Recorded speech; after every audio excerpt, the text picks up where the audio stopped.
swimming pool. So actually right now we're in Canggu, just having a surf run, going surfing, and it's nice. We always do this like 2 days at a time, 2 nights. We come here, it's the morning actually.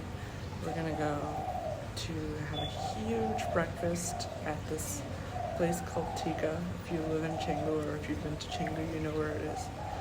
Huge breakfast, and then we're gonna go surfing with our surfing instructor, and he charges like $20 a person, $21. And then we are gonna spend the rest of the day just chilling out here. I'm thinking I might go to yoga. They have like this place that does yoga. It's a little pricey, but you get to enjoy their whole facilities. I don't know if I'm gonna do it. I'm thinking maybe. And then there's also just really great cafes, very beachy places to sit in and work in, and it's just a new environment. It really helps to always be in a new environment when you're working. I think a lot of digital nomads actually prefer this, like a constantly changing environment, because when your life is changing so much, like when you're changing and you're growing a lot as a person, it's hard to effectively change and feel good about it when you're in a very static environment. So I think I would actually prefer the changing. The camera's so close to my face, but I also don't want to yell because it's the morning. I mean, it's 7:42 in the morning, so people are still sleeping. Andrew's in there. So I want to talk about just in general, like the feelings of anger and when, like, how I think that how anger is important and how it should be used as a tool. And I actually see other people saying this a lot, like when you get angry, like when your emotions are the most important thing in your life. They're the most important thing for you to cherish and love and like be really attuned with. But I think people are really intolerant of their anger because they have been angry in front of other people. Usually they're angry at other people. And when you're angry at other people, the feedback, especially as a child, the feedback that you get is you should not be angry. Like, there's no room for your anger. So so the anger is instead forced inside, and it only comes out when your body literally can't handle it anymore. When you're too tired for your body to contain it and hold it in anymore. And it also causes health problems always when you hold these kind of like emotions inside and you don't let it go outside. It's going to affect your body negatively. So right now, people's options is usually they're going to either hold these negative emotions in, or they're going to let it out and project it at somebody else.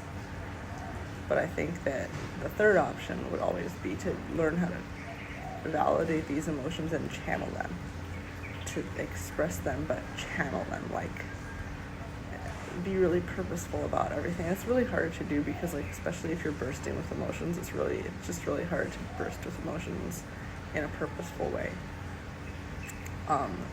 And so in the beginning, like, really you don't really have a choice but to release these emotions, because the alternative is you're gonna die.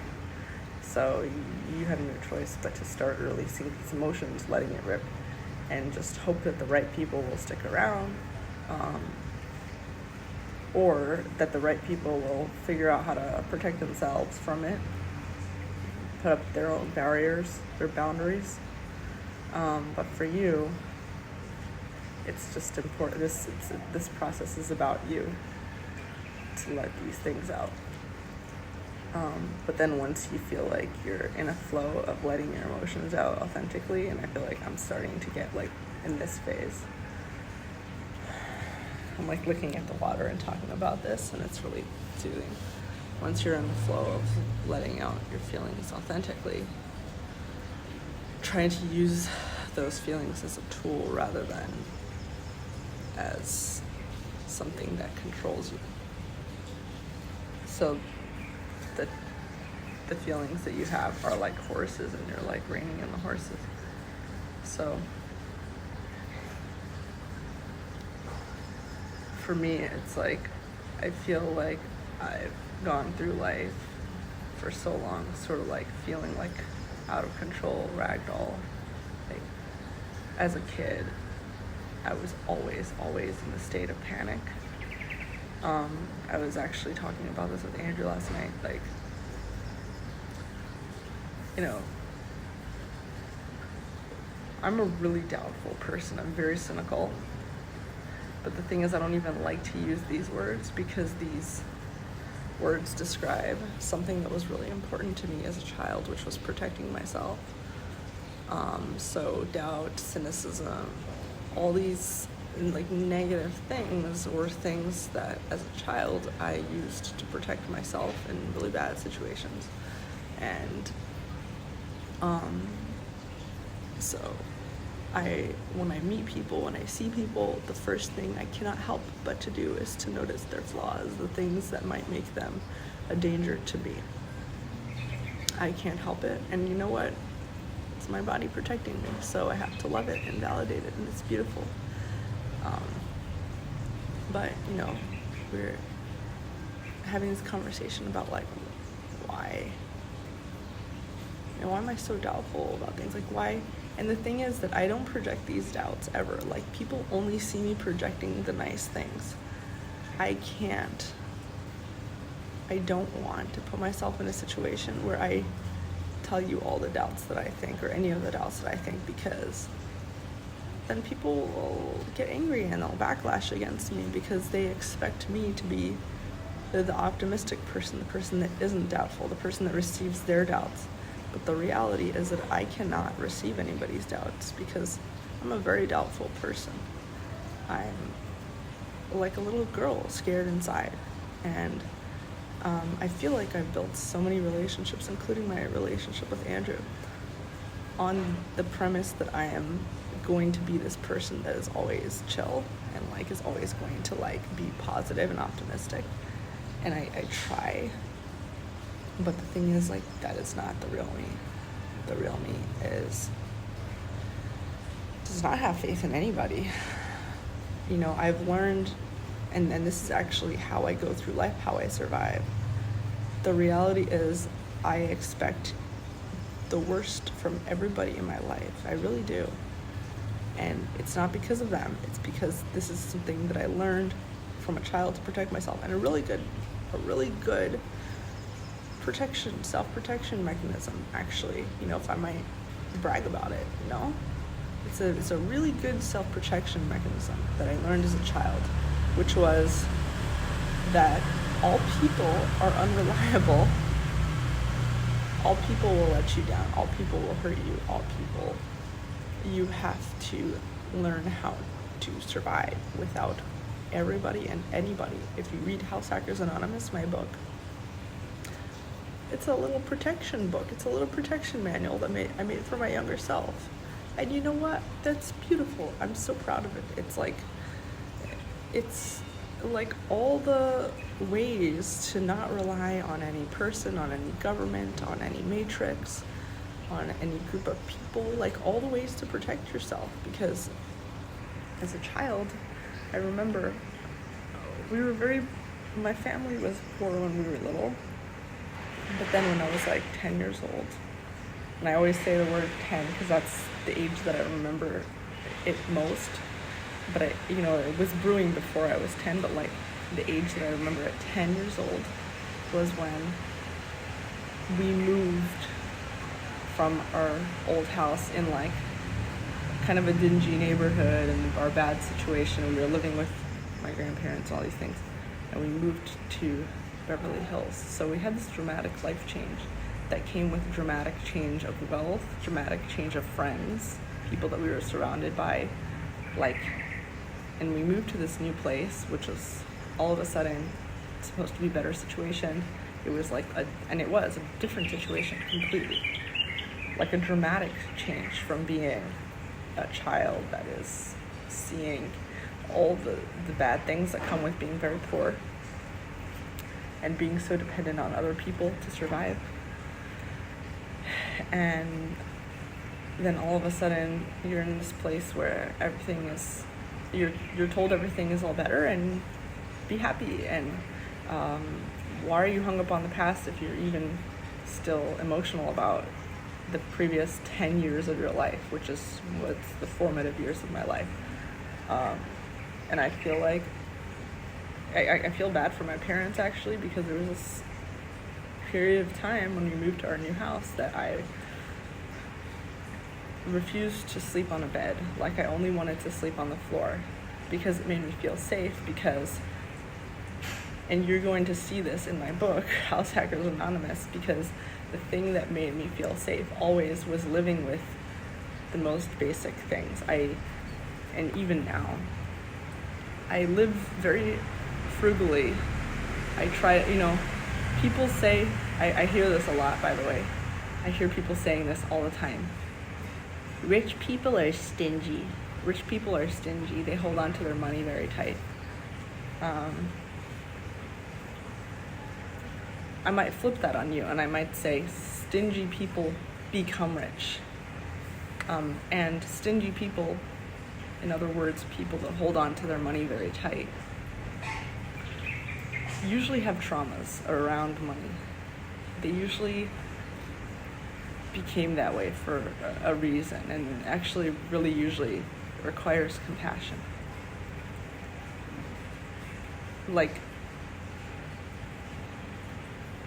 And I actually know people that are, and the irony is, I know a lot of people that have no business spending anything, that are poor, and they will go out, they will drag you out with them, they will spend so much money. These are probably the people that make me feel the most unsafe, the least safe. It's like they spend more money than they have.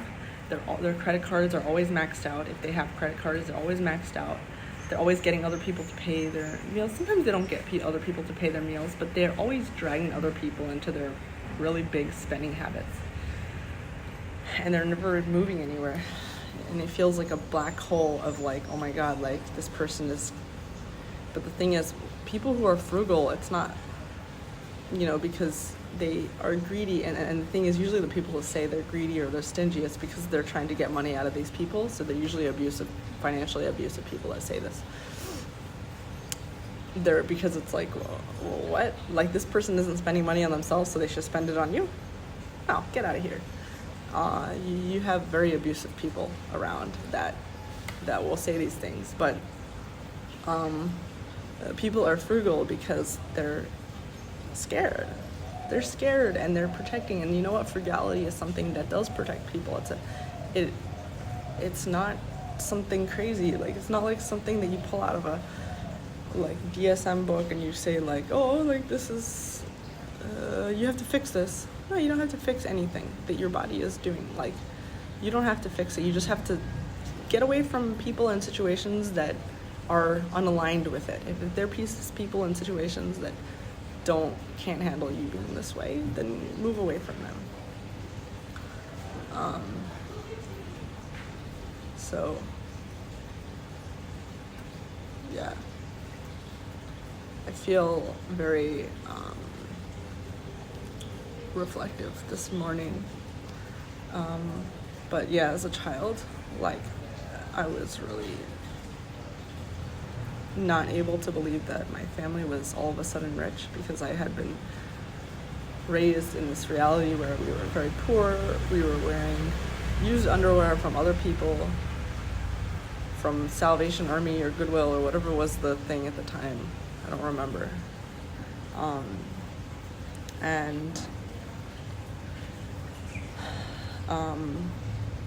We were counting the food that was like in our kitchen. My mom goes shopping, but she was budgeting very heavily, And then we had like aunts and uncles come in and be like, oh, like, what are you getting? What are you spending? What are you, they would be like kind of nitpicking if we spent too much or we did anything too much, because we were relying on, we were like living with my grandparents. So we went from this place of like extreme scarcity, which also came with other problems. When you're depending on people so heavily, you become kind of a product of,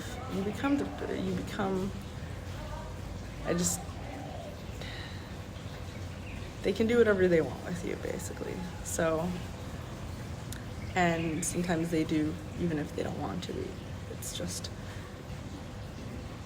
don't depend on people, don't let other people depend on you. Like, that's just what I learned. Don't depend on other people, don't let other people depend on you.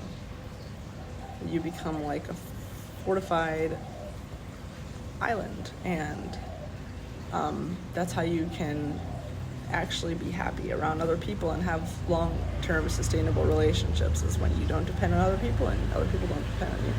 But anyways, like, I'm like learning all these things as a child, and then all of a sudden my parents are like, we're rich, you can lean on us, we're living in this new place in Beverly Hills, and you have your own room and you have a bed. I refused to sleep in my own room. I refused to sleep on a bed, and I just wanted to sleep on the floor. I would collect money, I would collect dollar bills and coins, and I would hide it under my blanket. My parents were really upset by this behavior. They didn't understand it. They thought I was like acting out, or I was trying to prove something. I was not trying to prove anything. I just didn't feel safe. And that actually went on for my whole rest of the time that I lived with my parents, where my parents kept trying to let me know that things are safe and that I'm safe, and like, just why are you like still holding on to money like this? Why are you, we're rich, you should just be safe, go out in the world and just lean on us, lean on other people, lean on everybody, be okay. And I didn't really believe it, and I can pretend that I'm going to believe it. I became very good at pretending to people that I believe in them and that I have faith and that I have this and that. The reality is I don't. And I like not believing in people. I like not having faith.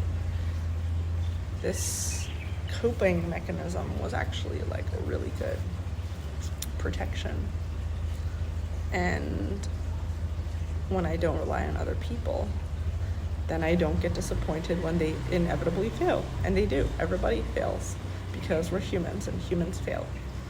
So if you don't depend on other people, then you never have to feel crazy when other people fail. And then other people can have their failures around you. They can have a million failures around you, and you're not let down by it because you were preparing for it.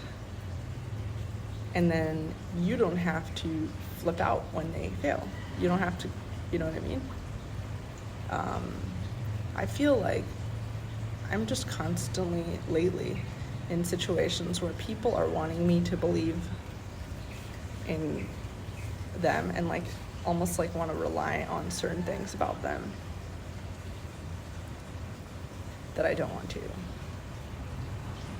And like kind of go for the ride where I please depend on me, please like rely on my ability to do this and this and this.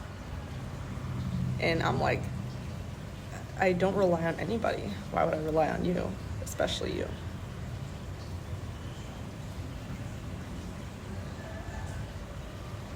And they'll get like angry, like, why can't Pardes become dependent on me?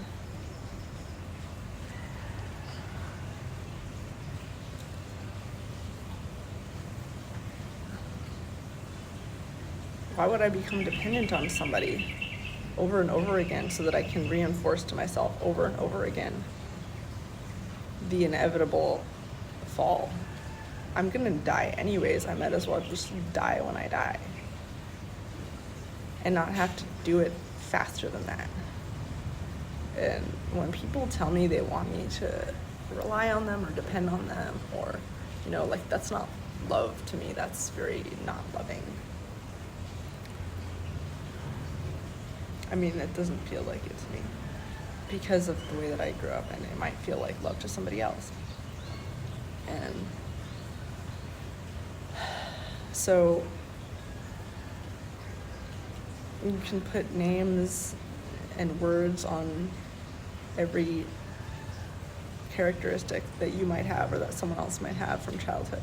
But the reality is, the only thing you can control is to remove yourself from situations and places that don't vibe with your characteristics and move closer to places and situations that work well with your characteristics, that benefit the way that you are. Let's say you have certain coping mechanisms that you learned from as a child. You know, you were trained as a child to not rely on anybody.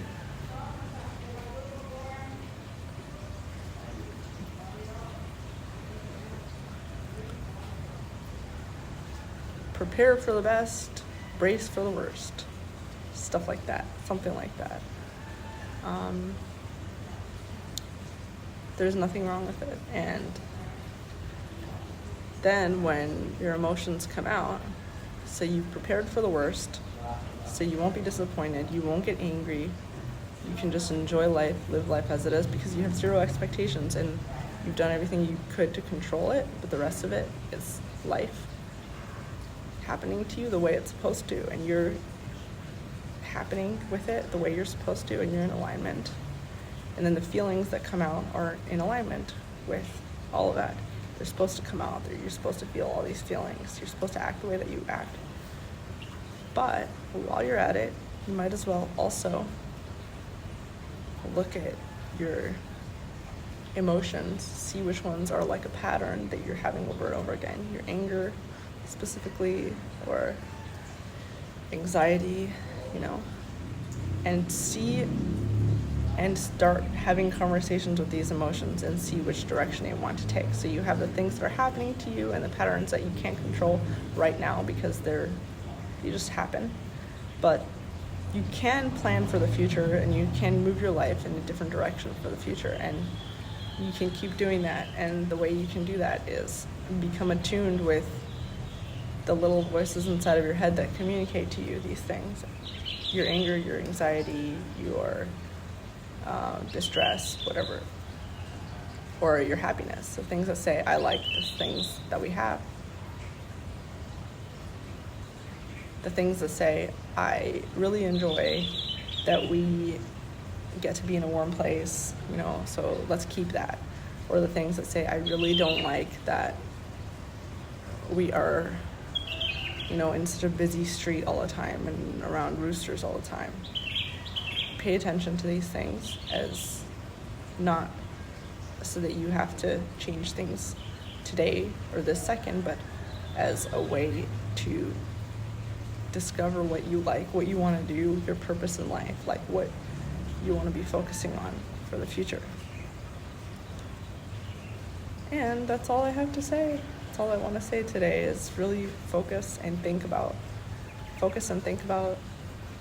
your negative emotions as tools,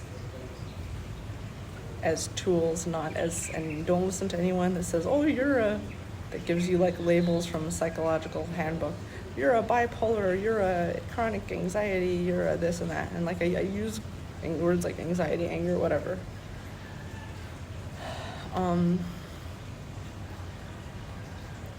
For lack of a better term, but